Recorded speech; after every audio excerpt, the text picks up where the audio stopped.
आनंद मठ। आनंद मठ और ऋषियों की अनमोल धरोहर को संजोएं।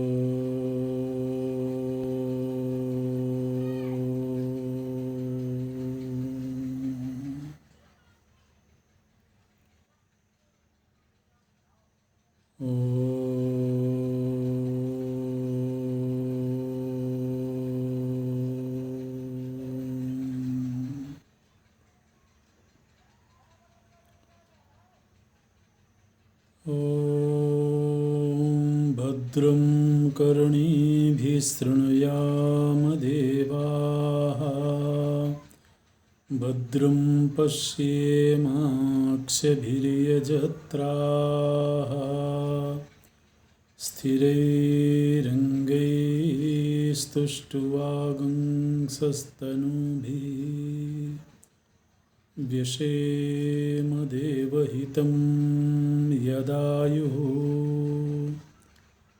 स्वस्ति न इन्द्रो वृद्धस्रवाः, स्वस्ति नः पूषा विश्ववेदाः, स्वस्ति नस्तार्क्ष्यो अरिष्टनेमिः, स्वस्ति नो बृहस्पतिर्दधातु। ॐ शान्ति शान्ति शान्तिः।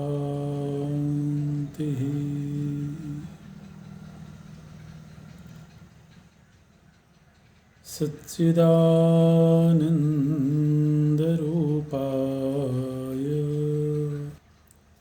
विश्वोत्पत्त्यादिहेतवे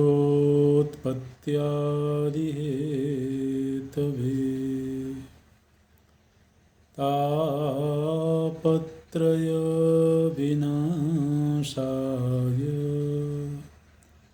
श्रीकृष्णाय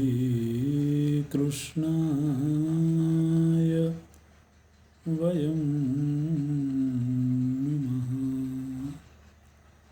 श्रीकृष्णाय वयं नमः। नारायणं नमस्कृत्य नरं चैव नरोत्तमं, देवीं सरस्वतीं व्यासं ततो जयमुदीरयेत्। ततो जयमुदीरयेत्।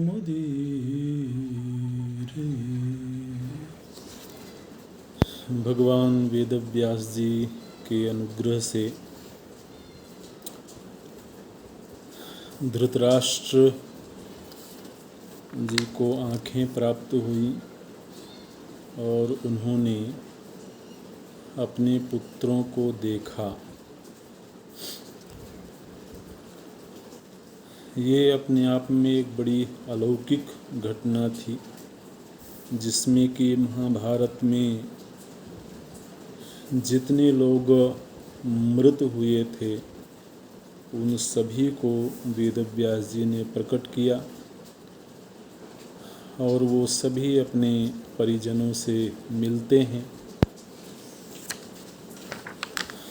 एक रात्रि सभी लोग एक साथ रहते हैं और एक दूसरे के प्रति बड़ी आत्मीयता का व्यवहार करते हैं। और जैसे रात्रि व्यतीत होती है वो सब लोग अपने अपने लोकों को चले जाते हैं। वेदव्यास जी ने ये बताया कि ये जो भी कौरव थे अथवा पांडव थे या अन्य भी जो राजा थे, वो सब अलग अलग लोकों से आए हुए थे। कुछ देवलोक से आए थे, कुछ असुर लोक से आए थे, कुछ गंधर्व किन्नर आदि लोकों से आए हुए थे, और एक कार्य विशेष के प्रयोजन से इन सभी ने जन्म लिया था। इसलिए शोक का कोई औचित्य नहीं है। अच्छा, फिर महाराज जन्मेजय पूछते हैं वैशंपायन जी से कि यदि ऐसा सत्य है तो मैं भी अपने पिताजी का दर्शन करना चाहता हूँ। उस समय पर एक बार पुनः वेदव्यास जी की कृपा से जन्मेजय जी को महाराज परीक्षित से मिलन प्राप्त हुआ है, जो कि मृत्यु को प्राप्त हो चुके थे। तो इससे जन्मेजय जी को यह दृढ़ विश्वास हो गया कि ये घटनाएं बिल्कुल यथार्थ हैं। अच्छा, इस घटना के संपन्न होने पर वहाँ जितने लोग उपस्थित थे सभी को बड़ा आश्चर्य हुआ। संत महात्मा भी थे वहाँ पर और पांडव तो थे ही। उन सभी को बड़ा आश्चर्य हुआ कि ये अद्भुत घटना घटी है। फिर गंगा तट से लोग पुनः अपने आश्रम पर आ गए और वहाँ वेदव्यास जी ने अब महाराज धृतराष्ट्र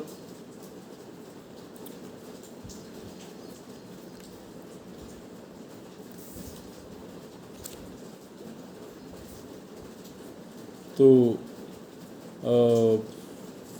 वेदव्यास जी ने महाराज धृतराष्ट्र को ये आदेश दिया है कि तुम पांडवों को अब वापस जाने के लिए कहो। पांडवों को काफ़ी वक्त हो चुका है हस्तिनापुर से आए हुए और ये राजा हैं, इसलिए इनका राज कार्य को संभालना जरूरी है।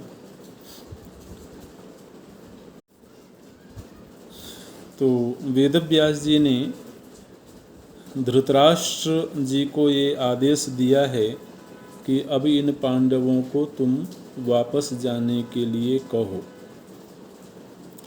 काफ़ी समय से ये लोग वन में हैं, लगभग 1 महीने से ज़्यादा वक्त बीत चुका है और हस्तिनापुर छोड़ करके ये लोग वन में रह रहे हैं, जबकि इनको राजकार्य संभालना चाहिए।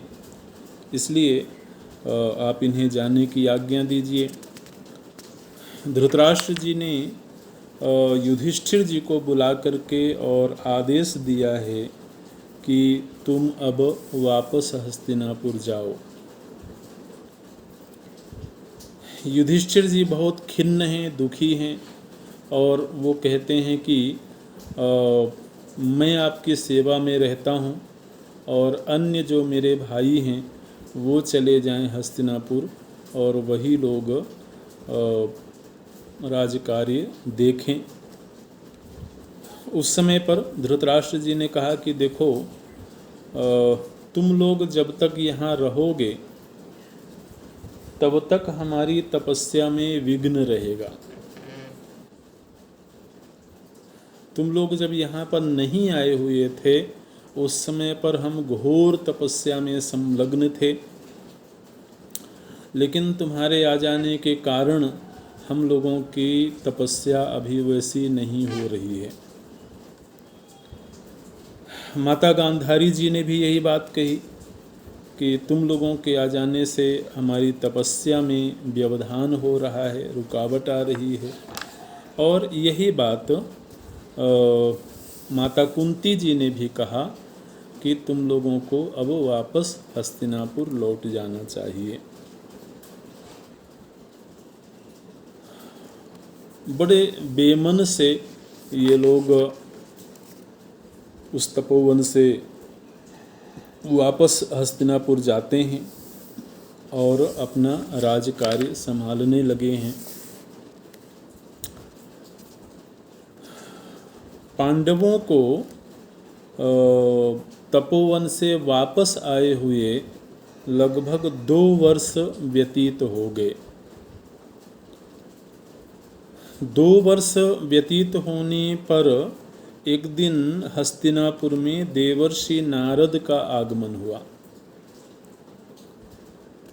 और देवर्षि नारद जी से युधिष्ठिर जी ने पूछा कि आप चूँकि देश देशांतर में विचरण करते रहते हैं, इसलिए निश्चित रूप से आप तपोवन भी गए होंगे, तो क्या आपने हमारे ताऊ जी को, महाराज धृतराष्ट्र को और हमारी माताओं को आपने देखा है?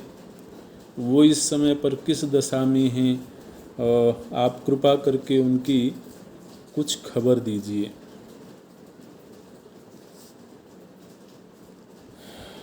देवर्षि नारद जी बोलते हैं कि निश्चित रूप से मैं देश देशांतर में भ्रमण करते हुए उस क्षेत्र से भी गुजरा जिस क्षेत्र में तुम्हारे ये वयोवृद्ध तपस्यारत थे, और मुझको एक पीड़ादायक खबर सुनने को मिली। ऐसा देवर्षि नारद जी ने कहा। बोले कि जब मैं तपोवन में भ्रमण कर रहा था, उस समय पर कुछ ब्राह्मणों ने मुझे बताया कि ये जो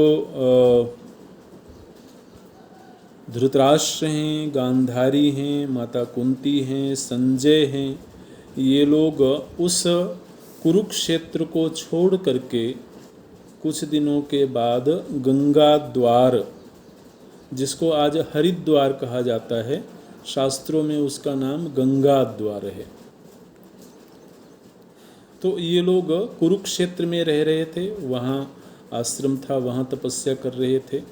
तो कुरुक्षेत्र को छोड़ करके ये लोग गंगा द्वार चले गए थे और वहाँ बड़ा कठोर तप करने लगे थे। तप की ऐसी स्थिति हो गई थी कि धृतराष्ट्र जी का शरीर एकदम हड्डियों का ढांचा रह गया था, मांस प्रायः सूख गया था, बहुत कम आहार ग्रहण करते थे और इसी तरह से गांधारी जी केवल जल पी करके समय व्यतीत करती थीं। कुंती जी भी उपवास करती थीं और वो एक दिन के अंतराल से, एक दिन छोड़ करके वो एक बार भोजन ग्रहण करती थीं और संजय 2 दिन छोड़ करके तीसरे दिन एक समय भोजन करते थे। तो ऐसी स्थिति में इन सभी लोगों के शरीर अत्यंत दुर्बल हो गए थे और धृतराष्ट्र जी अब प्रायः काष्ठ मौन उन्होंने धारण कर लिया था। अपने मुख में उन्होंने एक पत्थर का टुकड़ा रख लिया था, माने वो एक तरह से काष्ठ मौन का संकेत है। और अब किसी के साथ उनका कोई व्यवहार नहीं रह गया था। वो वन में कभी कहीं बैठ जाते, कभी कहीं विचरण करते, माने उनकी जो पत्नी हैं उनके साथ भी किसी भी प्रकार का कोई व्यवहार नहीं करते थे। ऐसी दशा थी। एक दिन की बात है, ये देवर्षि नारद बता रहे हैं युधिष्ठिर जी को कि ऐसा मैंने ब्राह्मणों से सुना कि एक दिन की बात है, लोगों ने देखा कि धृतराष्ट्र गंगा जी के तट पर जाकर के गंगा स्नान करते हैं और पीछे पीछे गांधारी जी और कुंती जी भी जाती हैं, वो भी गंगा स्नान करती हैं। संजय भी जाकर के गंगा स्नान करते हैं और जैसे ही वो स्नान करके वापस आने लगे तो उन्होंने देखा कि वो जो वन था, गंगा द्वार तो प्रायः वन प्रांत ही था आज हर जगह शहरीकरण हो गया है, तो प्रायः वो पूरा वन ही हुआ करता था। तो बोले कि जैसे ही ये लोग गंगा स्नान करके वापस आ रहे थे तो इन्होंने देखा कि वहाँ वन में आग लग गई है। दावानल प्रज्वलित हो गया है और धीरे धीरे करके वो इतना जल्दी वह दावानल फैल गया कि चारों तरफ से वो दावानल प्रज्वलित हो गया। बड़ी भयावह अग्नि थी वो। और उस समय पर धृतराष्ट्र जी तो प्रायः इतने दुर्बल हो चुके थे कि वो भाग करके भी कहीं जा नहीं सकते थे। तो उन्होंने संजय से कहा कि संजय, तुम यहाँ से किसी भी तरह से भाग के बाहर चले जाओ, क्योंकि इस अग्नि से बच पाना अब हम लोगों के लिए संभव नहीं है। संजय जी ने बहुत कोशिश करी लेकिन वो उनको बचा नहीं पाए और संजय फिर अकेले ही उस आग से बच कर के भागे हैं। और ये जो धृतराष्ट्र जी हैं ये पूर्वाभिमुख होकर के बैठ गए और उनके अगल बगल में कुंती जी और गांधारी जी भी बैठ गई हैं। और फिर इन लोगों ने योग का आश्रय लिया है और इतने में ही वह जो दावाग्नि थी वो पूरे उस वातावरण में व्याप्त हो गई और ये तीनों लोग उसी दावाग्नि में भस्म हो गए। तो इस तरह से इन लोगों की मृत्यु हुई। महाराज धृतराष्ट्र, गांधारी जी और कुंती जी दावाग्नि में, जो वन में आग लगती है, उस आग में ये लोग दग्ध हो गए और पहले ही इन लोगों ने अपने प्राणों को सम कर लिया था, योग की स्थिति में बैठ गए थे और उसी योग की स्थिति में उस अग्नि ने उनके शरीरों को भस्म कर दिया। देवर्षि नारद जी ने कहा कि ये प्रसंग मैंने वहाँ के ब्राह्मणों से सुना है। जब पांडवों को इन लोगों के मृत्यु को खबर लगी है तो बहुत शोक करते हैं। युधिष्ठिर जी को बहुत पीड़ा होती है, ये लोग हाहाकार करके रोने लगते हैं और पूरे उस हस्तिनापुर में लोगों को बड़ा शोक है, वहाँ पर बड़ा करुण दृश्य है। देवर्षि नारद जी ने युधिष्ठिर जी को समझाया है और युधिष्ठिर जी को पीड़ा इस बात की है कि देखिए, एक तरफ हम लोग सत्ता में हैं, राजपाट कर रहे हैं, हमारे पास में इतना वैभव है, इतना ऐश्वर्य है, और दूसरी तरफ हमारे जो वयोवृद्ध हैं उनको असहाय की तरह दावाग्नि में जलना पड़ा। तो उस समय पर देवर्षि नारद जी ने भवितव्यता के विषय में उनको समझाया है। युधिष्ठिर जी अग्नि देवता को धिक्कारते हैं। युधिष्ठिर जी ने कहा कि ये अग्नि देवता को हमारे अनुज अर्जुन ने कितना तृप्त किया था। खांडव पृष्ठ का जब दाह हुआ था तब अग्नि को किस तरह से इसने तृप्त किया था और अग्नि देवता प्रसन्न भी हुए थे, और उन्हीं अग्नि देवता ने आज हमारे बड़ों को इस तरह से जला करके भस्म कर दिया। तो अग्नि के प्रति भी अपना रोष प्रकट करते हैं। और इसके बाद देवर्षि नारद जी ने कहा कि अब तो जो भवितव्यता थी वो हो चुकी है, आप लोग जाइए और अपने उन पूर्वजों का विधिवत श्राद्ध कर्म आदि करिए। तो फिर ये जो पांडव हैं ये तो नगर से बाहर गए हैं और वहाँ जाकर के इन लोगों ने गंगा जी के तट पर जाकर के और विधिवत उनका श्राद्ध कर्म संपन्न किया है।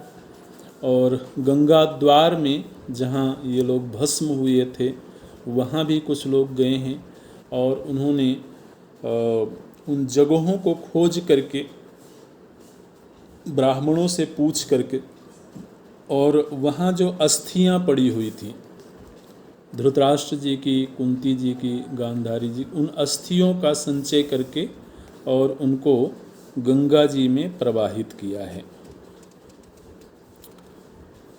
और फिर जो भी हमारे शास्त्रीय विधान के अनुसार श्राद्ध कर्म होने चाहिए वो सब श्राद्ध कर्म पांडवों ने संपन्न किया है। यहाँ पर ये आश्रम वार्षिक पर्व संपन्न होता है। देखिए ये जो घटना घटी है ये महाभारत युद्ध के संपन्न होने के 18 वर्ष बाद,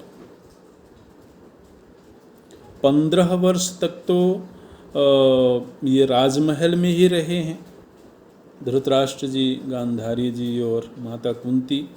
15 वर्ष पूरे होने के बाद ये लोग तपोवन में गए हैं और वहाँ इन लोगों ने तपस्या करी है और 3 वर्ष तक इन लोगों ने तपस्या करी तपोवन में रह करके और फिर इस तरह से इन लोगों को मृत्यु प्राप्त हुई।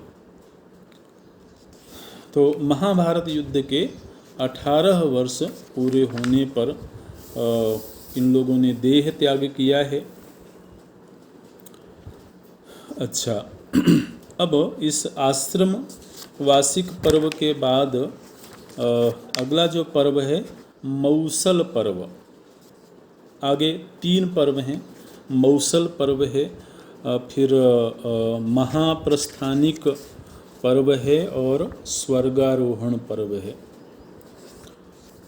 तो अब मौसल पर्व का प्रसंग आरंभ होता है। छोटे छोटे पर्व हैं ये। तो ये जो प्रसंग है ये भी करुण प्रसंग है, मौसल पर्व। महाभारत का जो युद्ध था उस युद्ध के संपन्न हुए जब 36 वर्ष व्यतीत हो गए,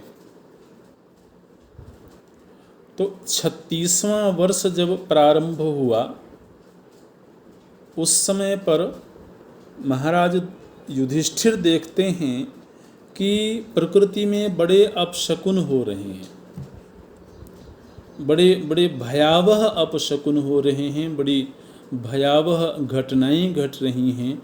उन घटनाओं को देख करके युधिष्ठिर जी का मन बड़ा व्यथित होता है और उनको चिंता होती है कि कोई बड़ी दारुण घटना घटने वाली है, ऐसा उनको संकेत मिलता है। असमय ही बालू और कंकड़ की वर्षा होने लगती है, असमय में ही बादलों की गड़गड़ाहट होने लगती है, कोहरे से पूरा वातावरण आच्छादित हो जाता है, आकाश से उल्का पिंड गिरने लगते हैं। इस तरह से सूर्यमंडल में ऐसा लगता है जैसे धूल की आंधी चल रही हो। उदय काल में सूर्यदेव तेजहीन मालूम पड़ते हैं। इस तरह से अनेक घटनाएं उनको दिखाई देती हैं जिससे उनको ये संकेत मिलता है कि कोई भय सूचक कोई घटना घटने वाली है। और फिर इसके कुछ ही दिनों के बाद युधिष्ठिर जी को ये समाचार सुनने को मिला कि ये जो यदुवंशी हैं, वृष्णिवंशी हैं, ये लोग आपस में ही एक दूसरे से लड़ करके और मृत्यु को प्राप्त हो गए। ऐसा युधिष्ठिर जी को खबर मिली है। मूसल को निमित्त बना करके ये लोग एक दूसरे को ही मार बैठे हैं और इस यदुवंशी भी प्रायः मृत्यु को प्राप्त हो गए, ऐसा युधिष्ठिर जी को खबर लगी। तो महाराज जन्मेजय पूछते हैं कि ये घटना किस प्रकार से घटी, जबकि भगवान कृष्ण वहीं पर हैं, यदुवंशियों के बीच में ही हैं। फिर ऐसा क्या हुआ कि वो लोग आपस में ही लड़ कर के मर गए। उस समय पर वैशंपायन जी उत्तर देते हैं।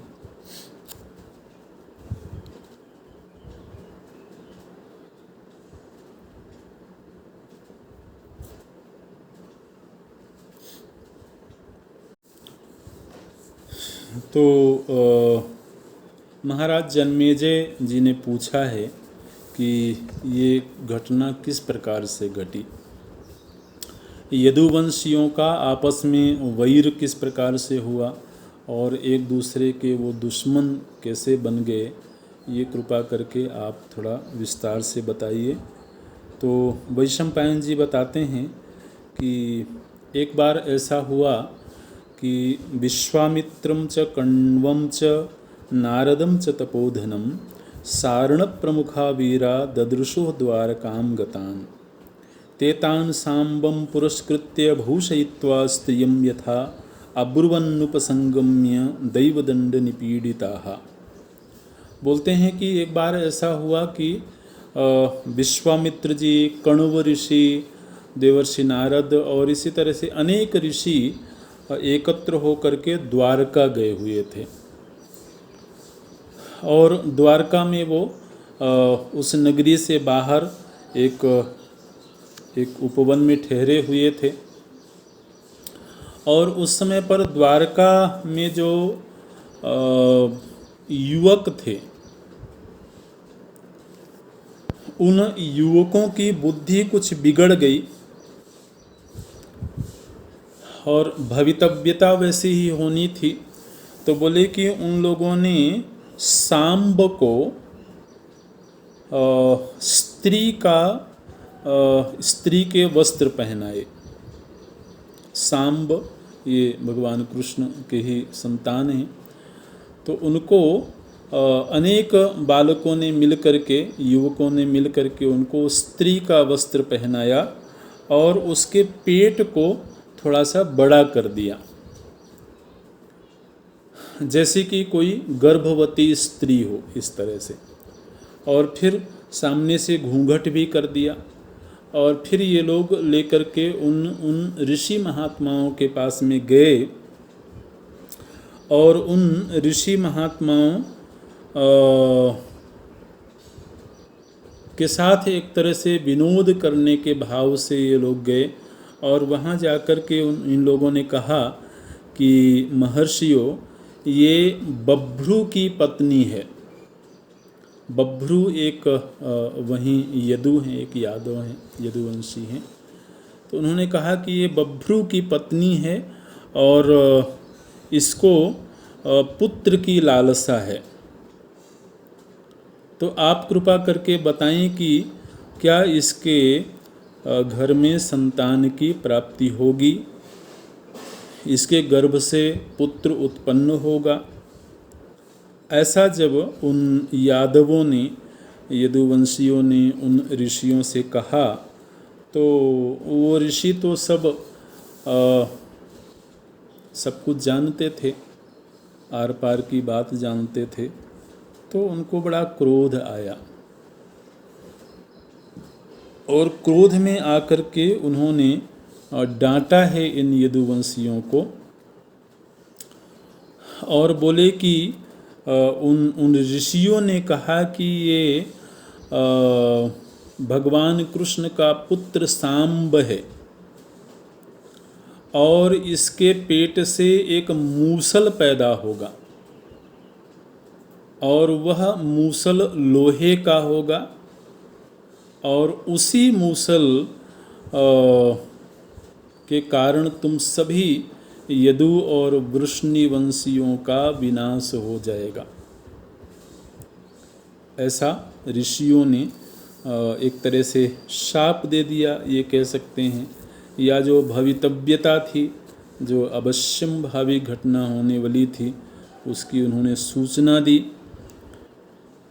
और उन्होंने उन ऋषियों ने कहा कि केवल श्रीमान बलराम जी और श्री कृष्ण ये इस घटना से बच जाएंगे, बाकी सभी यदुवंशी मारे जाएंगे, एक दूसरे का ही ये लोग वध करेंगे, ऐसा ऋषियों ने कहा। फिर ये जो बालक थे तो बहुत डर गए और डर करके ये लोग भागे भागे गए। उस समय पर वहाँ के जो राजा थे उग्रसेन, उनके पास में गए हैं और उन्होंने देखा कि अगले ही दिन सांब के उदर से एक मूसल पैदा हुआ है, लोहे का था, बड़ा भयावह था। तो वो लोग गए राजा के पास में और राजा से जाकर के उन्होंने बताया कि इस तरह से हम लोगों ने गलती करी है और इसके कारण ऋषियों ने हमको वंशनाश का शाप दे दिया है। भगवान कृष्ण जानते थे कि ये तो घटना अवश्यंभावी है, इसलिए उन्होंने उस काल को पलटने की कोई इच्छा नहीं करी। भगवान की इच्छा से कुछ भी हो सकता था, लेकिन उन्होंने उस काल को पलटा नहीं, उसको बदला नहीं, जैसा होना था वैसा ही प्रभु जी ने होने दिया। राजा उग्रसेन ने कहा कि ऐसा करो, यह जो मूसल है इसको चूर्ण चूर्ण कर दो। ऋषियों ने कहा है भाई हर व्यक्ति अपने अपने बचने के उपाय तो करता ही है, चाहे भले उसे ये मालूम हो कि अगर ऋषि ने कोई बात कह दिया है तो वो अन्यथा नहीं हो सकती है, इसके बावजूद व्यक्ति बचने के उपाय करता है। तो उन्होंने कहा कि ये जो मूसल है इसको चूर्ण चूर्ण कर दो। तो उसको कूटा गया है और कूट करके बिल्कुल चूर्ण चूर्ण कर दिया गया है और चूर्ण करके उसको समुद्र में फेंक दिया गया। द्वारिका जी के तट पर समुद्र है, तो समुद्र में उस लौह चूर्ण को फेंक दिया गया। और फिर राजा ने उस दिन से घोषणा करवा दी कि अब आज के बाद कोई भी वृष्णिवंशी, कोई भी अंधक वंशी मदिरा का पान नहीं करेगा। मदिरा पान सर्वथा निषिद्ध कर दी गई, क्योंकि ऋषियों ने ये कहा था कि आपस में ही वैरभाव होगा यदुवंशियों का और एक दूसरे से विरोध करके ही लड़ मरेंगे। तो राजा ने कहा कि यदि मदिरा पान नहीं करेंगे तो एक दूसरे के प्रति गाली गलौज नहीं करेंगे, एक दूसरे के प्रति कठोर वचन नहीं बोलेंगे। तो मदिरा पान को सर्वथा रोक दिया गया और वो जो लोहे का चूर्ण था उसको समुद्र में फेंक दिया गया। भगवान कृष्ण सभी यदुवंशियों को एकत्र करते हैं और बोलते हैं कि अब बड़ा विकराल समय आने वाला है, इसलिए अब आप लोग तीर्थ यात्रा पर जाएं। ऐसा प्रभु जी ने उनको आदेश दिया, क्योंकि वहाँ पर भी बड़े उत्पात होने लगे थे, बड़ी विचित्र घटनाएं घटने लगी थी। और भगवान कृष्ण याद करते हैं कि माता गांधारी जी ने यदुवंशियों को इस तरह से शाप दिया था कि 36 वर्ष बाद, महाभारत युद्ध होने के 36 वर्ष बाद यदुवंशियों का सर्वनाश हो जाएगा। ऐसा तो 36वां वर्ष जब चल रहा है तो भगवान कृष्ण उस शाप को याद करते हैं और देखते भी हैं कि उस समय बड़े उत्पात हो रहे हैं, बड़ी विचित्र घटनाएं घट रही हैं। बड़ी बड़ी भयावह घटनाएं घट रही हैं। यहाँ घटनाओं का जिक्र है। बोलते हैं कि रोज़ रोज़ ही धूल भरी आंधी चलने लगी है और इतने चूहे बढ़ गए हैं कि पूरे रोड में जहाँ रास्ते हैं, पथ हैं, उस पूरे पथ में चूहों के ही झुंड दिखाई देते हैं। ऐसी स्थिति हो गई है। पक्षी जो प्रायः दिन में ही बोलते हैं, वो रात्रि में बोलने लगे हैं, रात्रि में चीत्कार करने लगे हैं, और दूसरे प्राणी भी रात्रि में विलाप करते हैं। बड़ी विचित्र सी घटनाएं घट रही हैं। उधर जो वृषनिवंशी हैं वो खुलेआम पाप वृत्ति में लिप्त हो गए हैं, ब्राह्मणों का सम्मान नहीं करते हैं, निर्लज्ज होकर के वो गुरुजनों का भी अपमान करने लगे हैं। व्यभिचार वृत्ति का विस्तार हो गया। तो ये सब भगवान कृष्ण ने देखा, तो उन्होंने कहा कि तुम लोग अब तीर्थ यात्रा को चले जाओ। भगवान कृष्ण की आज्ञा से ये लोग तीर्थ गए तो हैं, लेकिन बहुत दूर नहीं गए, प्रभास क्षेत्र में गए हैं। और प्रभास क्षेत्र वहाँ से बहुत दूर नहीं है द्वारका से, और वो प्राय समुद्र के तट पर ही है। और अब कोई भी धार्मिक मर्यादा का पालन नहीं कर रहा है। वहाँ ये लोग गए तो थे भगवान कृष्ण की आज्ञा से तीर्थ यात्रा पर, लेकिन वहाँ कोई धार्मिक अनुष्ठान करने की बजाय ये लोग वहाँ पर भोग विलास करने लगे। वहाँ बहुत सारी मदिरा मंगाई गई है, बहुत सारे प्राणियों का वध करके और मांस मंगाया गया है, और वहाँ ये लोग मांस का भक्षण करने लगे, मदिरा पान करने लगे। ये माने जब मनुष्य के पतन का जब समय आता है तो इस तरह के विकार देखने को मिलते हैं। अब आप देखिए, ये जो जिस समय का प्रसंग ये चल रहा है, ये प्रायः द्वापर के अंतिम समय का ये प्रसंग है।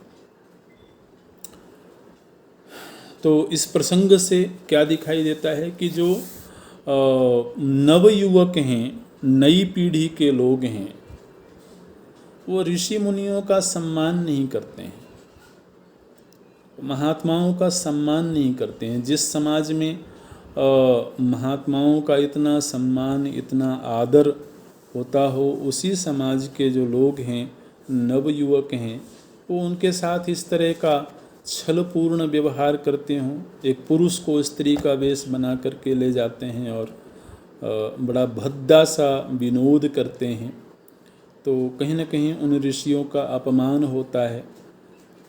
और इसी तरह से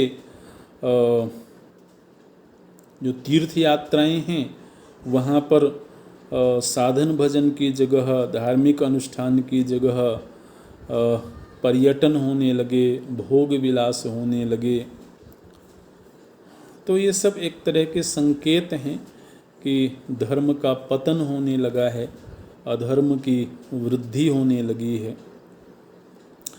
तो ये वहाँ पर हुआ है। प्रभास क्षेत्र में ये लोग गए हैं और वहाँ मदिरा पान करते हैं, मांस भक्षण करते हैं, और फिर एक दूसरे को कठोर वचन बोलने लगे। उद्धव जी उस समय उन लोगों के साथ में ही थे।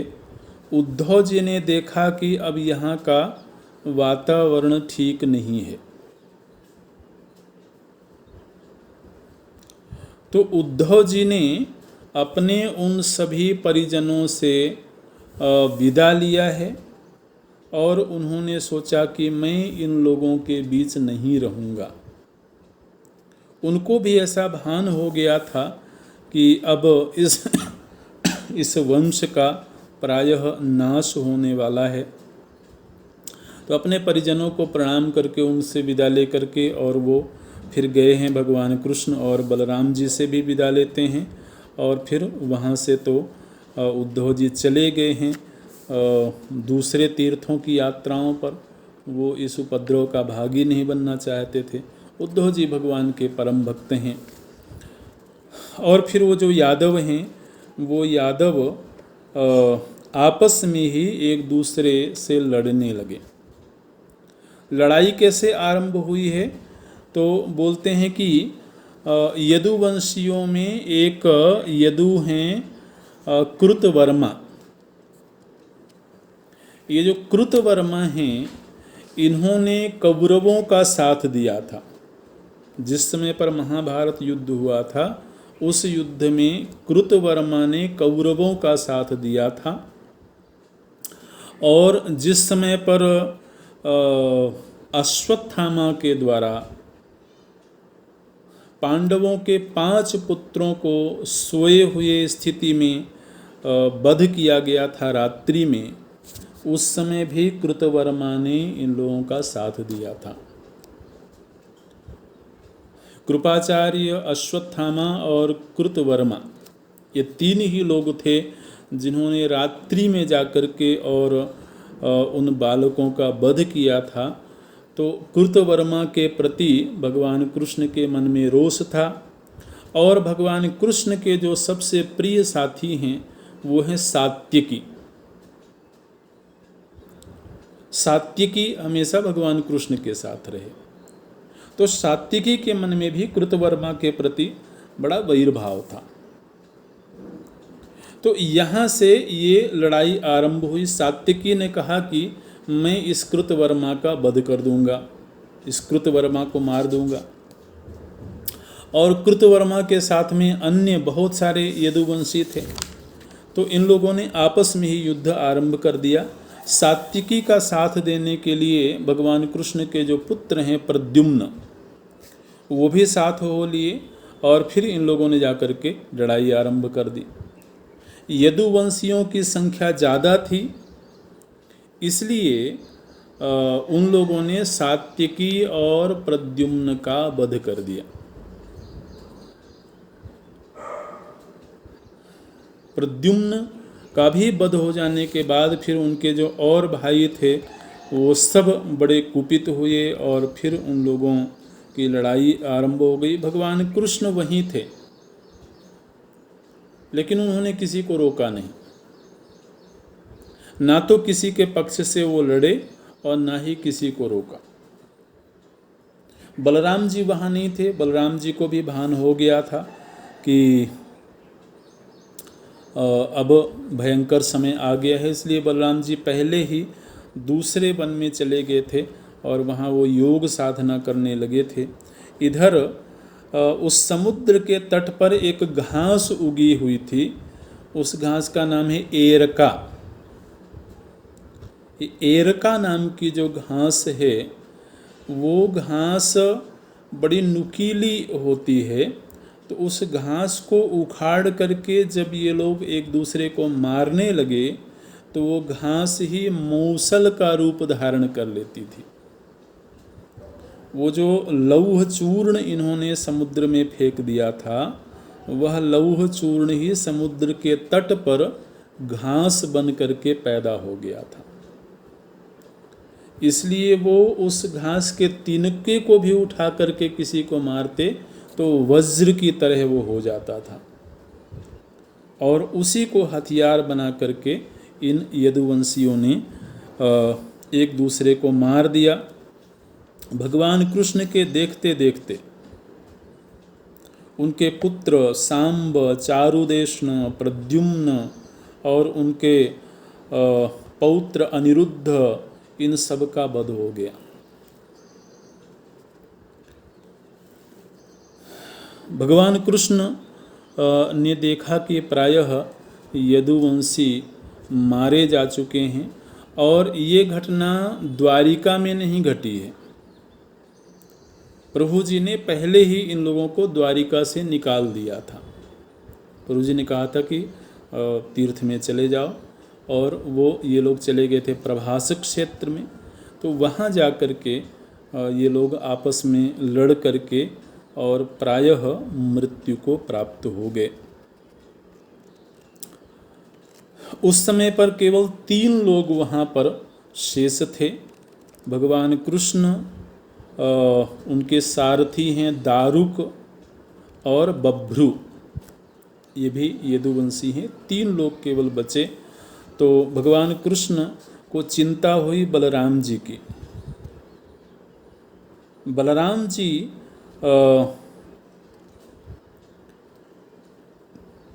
की खोज में ये निकले हैं और भगवान कृष्ण दारुक को बोले कि तुम हस्तिनापुर जाओ। अब याद रखें कि ये यदुवंशियों की मृत्यु तो हो गई, लेकिन केवल पुरुषों की मृत्यु हुई। स्त्रियां सब द्वारका में हैं। अन्य यदुवंशियों की स्त्रियां भी और भगवान कृष्ण की 16,000 रानियां भी, ये सब द्वारका में हैं। द्वारका में वसुदेव जी हैं और कुछ बड़े बूढ़े कुछ ही यदुवंशी हैं, बाकी प्रायः सभी लोग मारे जा चुके हैं। भगवान कृष्ण को चिंता हुई कि द्वारका में जो स्त्रियां हैं, जो वहाँ का धन वैभव है, वो कहीं ऐसा न हो कि दूसरे देशों के राजा आकर के लूटपाट शुरू कर दें, स्त्रियों को प्रताड़ित करना शुरू कर दें। तो भगवान कृष्ण तुरंत ही दारुक को बोले कि तुम शीघ्र ही हस्तिनापुर जाओ और हस्तिनापुर जाकर के अर्जुन को तुम आदेश दो, मेरी ओर से आज्ञा दो अर्जुन को कि अर्जुन शीघ्र ही द्वारका जाएं। उनको सारी घटना सुनाओ और उनसे कहो कि वो तुरंत ही द्वारका जाएं, वहाँ जाकर के वो स्त्रियों की रक्षा करें। तो भगवान कृष्ण दारुक को तो आदेश देते हैं कि तुम हस्तिनापुर जाओ, और जो बभ्रू हैं उनको बोले कि तुम तुरंत ही द्वारका जाओ और वहाँ जाकर के जब तक अर्जुन नहीं आते हैं तब तक तुम स्त्रियों की रक्षा करो, वहाँ के धन वैभव की रक्षा करो।